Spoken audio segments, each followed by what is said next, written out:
প্রিয় শ্রোতা বন্ধু, গল্প কাহিনীর দেশে সবাইকে স্বাগত জানাচ্ছি। আজকের গল্প হাসি, লেখক বিভূতিভূষণ বন্দ্যোপাধ্যায়। গল্প শুরু করবার আগে শ্রোতা বন্ধুদের কাছে অনুরোধ, এখনও যারা চ্যানেলটিকে সাবস্ক্রাইব করেননি তারা সাবস্ক্রাইব করে রাখুন। ভালো লাগলে একটা লাইক করে দেবেন, বন্ধুবান্ধবদের সাথে গল্পটি শেয়ার করবেন। চলুন শুরু করছি আজকের গল্প। গল্পের নাম হাসি, লেখক বিভূতিভূষণ বন্দ্যোপাধ্যায়। স্টেশনের ওয়েটিং রুমের ভেতরে বাইরে কোথাও অন্য লোক ছিল না। বেয়ারাটাকেও ডেকে ডেকে পাওয়া গেল না।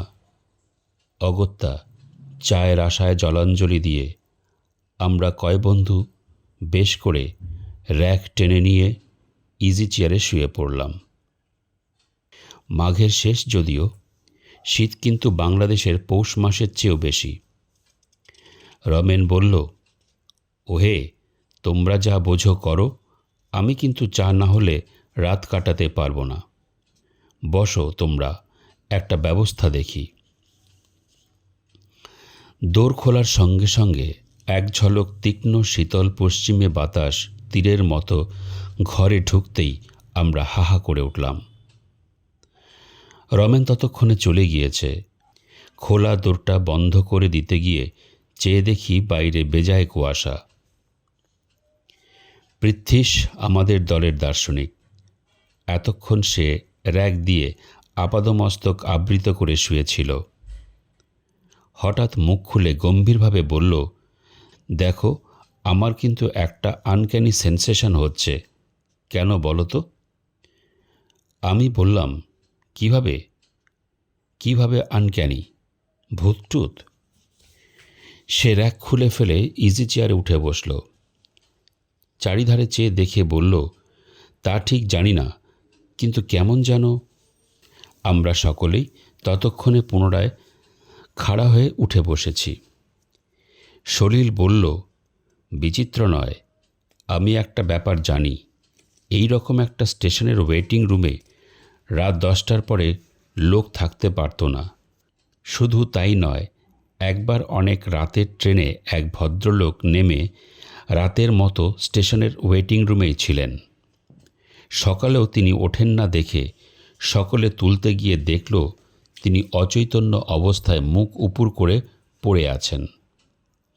তারপর অনেক যত্নে তার জ্ঞান হয়। তিনি সকলের কাছে বলেন, শেষ রাতের দিকে এক সাহেব এসে তাকে ওঠায়। পরে হঠাৎ সে পকেট থেকে খুর বের করে নিজের গলায় বসিয়ে এমন জোরে টানতে থাকে যে কাঁচা চামড়া কাটার অস্বস্তিকর খ্যাঁচ আওয়াজে তার সারা শরীর শিউরে ওঠে। তিনি চিৎকার করে লোক ডাকতে যেতেই দেখেন কেউ কোথাও নেই। সাহেবের চিহ্নও নেই ঘরে। তারপর কি হলো তিনি আর জানেন না। সেই স্টেশনের ওয়েটিং রুমের বাথরুমটার মধ্যে এক ছোকরা সাহেব ইঞ্জিনিয়ার কি জন্য একবার ঠিক ওইভাবে গলায় খুর বসিয়ে আত্মহত্যা করেছিল। তারপর থেকেই এই ব্যাপার। আমরা সকলে আমাদের বাথরুমটার দিকে চেয়ে দেখলাম। লুপ লাইনের নির্জন পাহাড়ের জঙ্গলের ধারে লাইনের ওপারে কেবল স্টেশন মাস্টারের কোয়ার্টার এবং লেভেল ক্রসিংয়ের ফটকে দারোয়ানের গুমটি। ওয়েটিং রুমের বাইরে স্টেশনের হাঁটার পরেই একটা ছোট্ট পান, সিগারেট ও চায়ের দোকান। দিন মানে এমনকি সন্ধ্যার একটু পর পর্যন্ত দেখেছিলাম। তারপর থেকেই আর দোকানের পাত্তা নেই। দোকান বন্ধ করে চলে গিয়েছে। গল্প ভালো জমতে না জমতেই হঠাৎ দোরটা খুলে গেল। একটা কুলির হাতে কাঁসার থালার ওপর গোটা আষ্টেক পেয়ালা ভর্তি চা নিয়ে ঢুকলো হাসি মুখে রমেন। ঢুকেই বলল, দেখছো, where there is a will there is a way. আমি বলেছিলাম না চায়ের ব্যবস্থা করবই। স্টেশন মাস্টারের সঙ্গে আলাপ হয়ে গেল। তার বাড়িও আমাদের জেলায়। তিনি বললেন, বিলক্ষণ, আপনার ভদ্রলোকের ছেলে, বাঙালি, চা খাবেন এ তো সৌভাগ্য। ছাড়লেন না কিছুতেই, নিজের বাসা থেকে তৈরি করে পাঠিয়ে দিলেন। রমেনের কথা শেষ হতে না হতে দৌড় ঠেলে এক ভদ্রলোক ঢুকলেন। রমেন প্রায় খেলার পুতুলের মতন লাফিয়ে বলল, এই যে মিত্তিরমশাই, আসুন আসুন। পরে আমাদের দিকে চেয়ে বলল, ইনিই এখানকার স্টেশন মাস্টার হরিদাসবাবু, আসুন আসুন। ততক্ষণে হরিদাসবাবু টেবিলের সামনে হাতল শূন্য কেদারাতে আমাদের সকলের উদ্দেশ্য অভিবাদনের জন্য হাত উঁচু করে গরুরের মতো বসে আছেন। মিত্তিরমশাইয়ের বয়স 45-এর কম নয়। দোহারা গরণ, কানের পাশের চুলগুলোতে বেশ পাক ধরেছে, গোঁফ দাড়ি কামানো, পশ্চিমের আটা জলে বেশ স্বাস্থ্যবান শরীর। আমি জিজ্ঞাসা করলাম, আপনি এখানে কতদিন আছেন মিত্তিরমশাই? আগে এই আসছে ফেব্রুয়ারিতে 1.5 বছর হবে। বড় কষ্ট মশাই, মাছ তো একেবারে মেলে না, বাঙালির মুখ মোটে দেখতে পাওয়া যায় না। তাই আপনারা আজ এসেছেন শুনে ভারী আনন্দ হলো। উনি চায়ের কথা যেমন তুললেন, আমি বললাম, তার আর কি, আমার বাসা যখন নিকটেই আছে তখন কি আর, তা আপনারা কতদূর যাবেন সব? আমরা সাইকেলে দিল্লি যাব বলে বেরিয়েছি। ওপার থেকে আসছে কি না? এইখানে নদী পার হয়ে ভাগলপুরের পথ ধরে গ্র্যান্ড ট্যাঙ্ক রোডে উঠব ইচ্ছে আছে। ভাগলপুরের গাড়িটা ঠিক কটায় পাওয়া যাবে কাল সকালে? তারপর অনেক কথাবার্তা ও আমাদের ভ্রমণ সম্বন্ধে অনেক কৌতূহলপূর্ণ প্রশ্নের উত্তর এবং কথিত ট্রেন ঘটিত নানা আবশ্যকীয় সংবাদের আদান প্রদানের পর কথাবার্তার বেগ মন্দীভূত হয়ে পড়ল। কারোরই ঘুম পাচ্ছিল না। বিশেষ করে গরম চা খাবার পরেই আলস্য ও তন্দ্রার ভাবটা কেটে গিয়ে সকলেরই শরীর যেন বেশ তাজা হয়ে উঠেছিল। আমি হঠাৎ বলে উঠলাম, হ্যাঁ মশাই, আপনাদের এই ওয়েটিং রুমে ভূতটুত নেই তো? এই প্রশ্নের পরে শরীরের সেই অজ্ঞাত স্টেশনটির বাথরুম ও ছোকরা ইঞ্জিনিয়ার সাহেবের গল্প পুনরায় ফিরে এলো। পুনরায় আমাদের একচোট হাসি হলো এবং কেউ কেউ এমন ভাবের ভান করলেন যে এই স্টেশনের বাথরুম সম্বন্ধে তার ভয়ের ধারণা পোষণ করেন। রমেন বলল, যত সব গ্যাজাঘুরি। হরিদাসবাবু অনেকক্ষণ কোনো কথা বলেননি। আমাদের ওপর দেওয়া সিগারেট চতুর্থটির ছাই ঝরতে ঝরতে তিনি হাই তুলে খাড়া হয়ে বসলেন। বললেন, আপনারা হাসবেন হয়তো, কিন্তু আমার নিজের জীবনের একটা ব্যক্তিগত অভিজ্ঞতার কথা এখানে বলছি, শুনুন। পরে তিনি পঞ্চম সিগারেটটি ধরিয়ে নিজের অদ্ভুত গল্পটি বলে গেলেন। অনেক দিনের কথা। আমার বয়স তখন খুব বেশি না হলেও 12-13 কম নয়। আমার এক কাকা ফরেস্ট ডিপার্টমেন্টে কাজ করতেন এবং সেই সময় তিনি খুলনা মরেলগঞ্জ আউটপোস্টে থাকতেন। একবার কি উপলক্ষে তা এখন ঠিক স্মরণ হয় না, আমি আমাদের বাড়ির সকলের সঙ্গে কাকার কাছে বেড়াতে যাই। কাকা তখন ছিলেন খুলনার বাসাতে। সেইখানে অনেক দিন আমরা ছিলাম। বেশি দিন থাকবার কথাবার্তা হওয়াতে আমি সেখানকার একটা স্কুলে ভর্তি হয়ে গেলাম। আমরা পুজোর পরটাতেই সেবার খুলনায় যাই। কয়েক মাস পড়বার পরে গ্রীষ্মের ছুটি হলো প্রায় 1 মাসের ওপর। কাকাকে ধরলাম তার সঙ্গে তার কার্যস্থান মরেলগঞ্জে যাব। কাকা আমাকে নিয়েও গেলেন। সেই সময়টা মোম মধু সংগ্রাহকদের লাইসেন্স নতুন করে করবার সময়। কেউ ফাঁকি দিয়ে পুরনো লাইসেন্সের বলে জঙ্গলে মোম মধু সংগ্রহ করে কিনা পাহারা দেবার জন্য ফরেস্ট ডিপার্টমেন্টের বোটও স্টিম লঞ্চ সবসময় সুন্দরবনের নদী, খাড়ি ও খালের মধ্যে ঘুরে ঘুরে পাহারা দিত। কতবার আমি কাকার সঙ্গে এই সরকারি বোটে সুন্দরবনের মধ্যে বেড়াতে গিয়েছিলাম। আমার মনে এই সুন্দরবনের একটা অপূর্ব স্বপ্ন ছবি মুদ্রিত আছে। আমি তখন ছেলে মানুষ, সবে 13। শহর থেকে গিয়েছি। সুন্দরবনের অপূর্ব বন্য সৌন্দর্য এই 1 মাসের প্রতিদিন আমার ক্ষুধার্ত ব্যগ্র বালক মনে কি আনন্দের বার্তা বয়ে আনত তা আমি মুখে আপনাদের বোঝাতে পারি না। আর কখনো সে দেশে যায়নি অনেক দিনের কথা হলেও এখনও মাঝে মাঝে সুন্দরবনের, বিশেষ করে জ্যোৎস্না ওঠা সুন্দরবনের ছবি অপরিসর খালের সঠির জঙ্গলে ভরা ঢালু পার নতুন পাতা ওঠা গাব গাছের ও বন্য গোলগাছের সারি, খাড়ির মুখে জোয়ারের শব্দ, যখনই মনে হয় একটা জিনিসের জন্য বেদনায় এই বয়সও মনটা কেমন করে ওঠে। সেদিনের কথাটা আমার বেশ মনে আছে। সুন্দরবনের সেই অংশটা তখন জরিপ হচ্ছিল। তাদের একটা বড় লঞ্চ বড় গাঙের মাঝখানে বাধা থাকত। দুপুরবেলা সেদিন সেই লঞ্চটাতে আমাদের নিয়ন্ত্রণ ছিল। 4-5 জন আমিন, একজন কানুনগো, একজন কেরানি, সবাই বাঙালি, সব শুদ্ধ 7-8 জন লোক লঞ্চটাতে।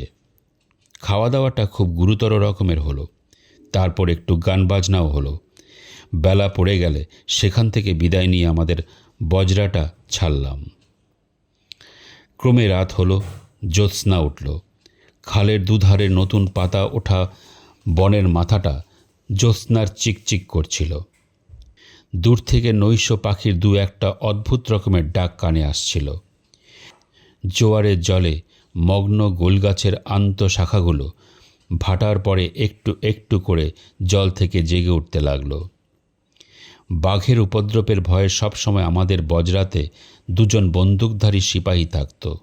তারা বজরার ওপর তোলা উনুনে রান্না চাপিয়ে দিল। রাতটা বড় গরম, গুমোট ধরনের। গাছের পাতাটি পর্যন্ত নড়ছিল না। চারিদিকে একটা নীরব থমথমে ভাব। ছইয়ের ভেতরে থাকবার উপায় ছিল না। বজরার ছাতে তক্তার পাটাতনের ওপর এসব গ্রীষ্মের রাতে শুয়ে থাকতে খুব আরাম বটে, কিন্তু অপরিসর খালের দুধারের ঘন ঘন থেকে বাঘ লাফিয়ে পড়বার ভয়ে সেখানে থাকবার জো ছিল না। ছইয়ের মধ্যে বসে কাকা ও বিনোদ কাকু দাবা খেলছিলেন। ছইয়ের ঘুলগুলি সব খোলা। আমি কাছেই বসে বই পড়ছিলাম। খেলতে খেলতে রাত হয়ে গেল 10টার বেশি। সিপাহীদের রান্না হয়ে গেল। কাকা কি একটা কঠিন চাল সামলাবার কথা এক মনে ভাবছেন। আমি মিটমিটে আলোতে আখ্যান মঞ্জুরি পড়ছি। বিনোদবাবু খেলোয়াড়কে সমস্যায় ফেলবার আত্মপ্রসাদে তাকিয়ে ঠেস দিয়ে ঘুলঘুলির বাইরে ভাটার টান ধরা জলের দিকে চেয়ে আছেন। দীর্ঘ বন গাছের ছায়া পড়েছে জলের ওপরে। এমন সময় একটা ব্যাপার ঘটল। সামনের ঘন বনের মধ্যে অনেক দূর থেকে একটা উচ্চ সুস্পষ্ট কর্কশ অট্টহাসির রব উঠল। সে বিকট এক হাসি। অবিকল মানুষের গলার আওয়াজের মতন হলেও মনে হলো যেন এটা অমানসিক অস্বাভাবিক স্বর। আমরা কিছু ভাববার পূর্বেই সেই রকম একবার এবং তারপর আবার।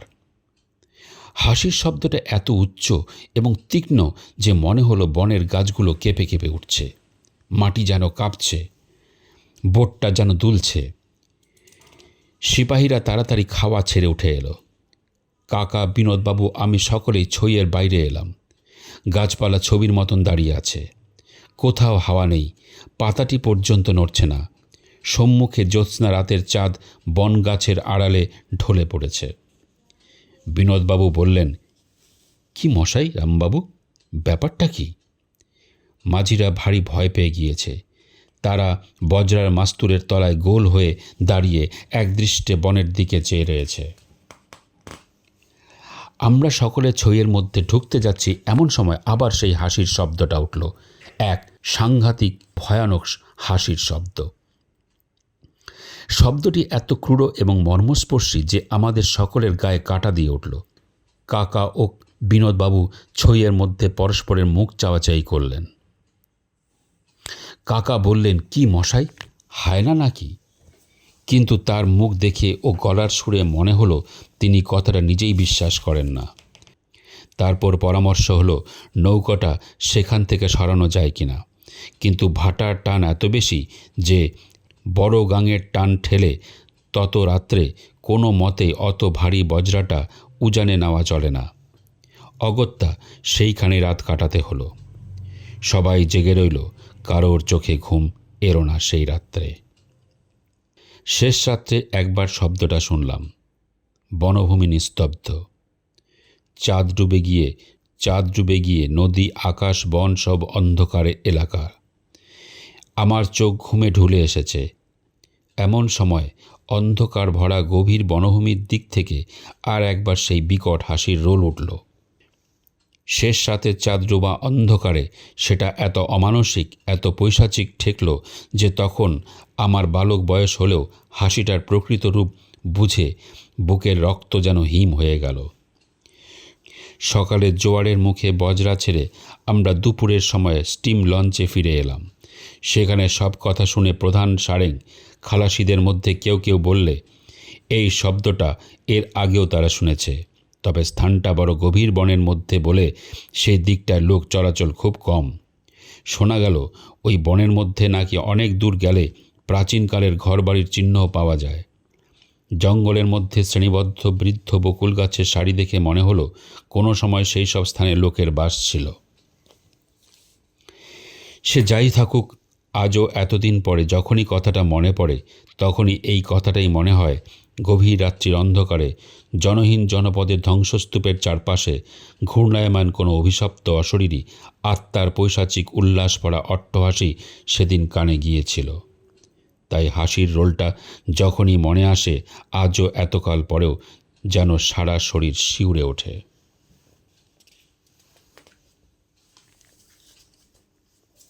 প্রিয় শ্রোতা বন্ধু, এই ছিল আজকের গল্প হাসি। লেখক ছিলেন বিভূতিভূষণ বন্দ্যোপাধ্যায়। গল্পটি ভালো লাগলে একটা লাইক করে দেবেন এবং প্রিয়জনদের সাথে গল্পটি শেয়ার করবেন। শ্রোতা বন্ধু, আজকের এই গল্প দিয়ে আমাদের এই আজকের পর্ব এখানেই শেষ করছি। আবার আগামী পর্বে নতুন একটি গল্প নিয়ে আমি হাজির হব। ধন্যবাদ।